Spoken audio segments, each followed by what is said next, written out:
ঢাকা বিশ্ববিদ্যালয় কেন্দ্রীয় ছাত্র সংসদ ডাকসু ও হল সংসদ নির্বাচনের প্যানেলের প্রার্থী চূড়ান্ত হয়ে যাওয়ায় এখন ক্যাম্পাসে নির্বাচনী আমেজ তৈরি হয়েছে।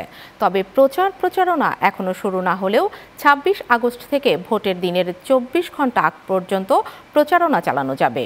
এদিকে চূড়ান্ত প্রার্থী তালিকা প্রকাশ করা হবে ২৬ আগস্ট বিকেল ৪টায়। আর মনোনয়নপত্র প্রত্যাহার করার সুযোগ রয়েছে ২৫ আগস্টের মধ্যে। বিস্তারিত নামিরা আহমেদের রিপোর্টে। ঢাকা বিশ্ববিদ্যালয়ের কেন্দ্রীয় ছাত্র সংসদ নির্বাচনের প্রাথমিক প্রার্থী তালিকা প্রকাশ করা হয়েছে। এই তালিকায় বৈধ প্রার্থী ৪৬২ জন।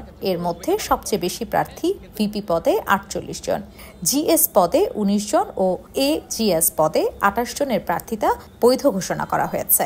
২০২৪ সালে ছাত্র জনতার অভ্যুত্থানের পর এ প্রথমবারের মতো দেশে ছাত্র রাজনীতিতে অনুষ্ঠিত হতে যাচ্ছে ঢাকা বিশ্ববিদ্যালয়ের কেন্দ্রীয় ছাত্র সংসদ। মেয়েদের ক্যারিয়ার নিয়ে একটা আলাদা ভাবনা থাকবে। আর এরপরে আমি যাব যে আমার পুরো বিশ্ববিদ্যালয়ের যারা আছে, আমার সহপাঠী, আমার বন্ধু, আমার সিনিয়র জুনিয়র যারা আছে, সবার ক্যারিয়ারে, সামগ্রিক ক্যারিয়ারে যেটা করলে তাদের জন্য সুবিধা হবে, তারা যে ক্যারিয়ারে যেতে চায় ওখানে যাওয়ার জন্য আমি যদি ওটা মিডিয়াম হইতে পারি তো সেই জায়গায় আমার কনসার্ন থাকবে। ছাত্র সংসদ নির্বাচনে নতুন রাজনীতিতে নতুন পরিবর্তন আসবে বলে মনে করেন শিক্ষার্থীরা।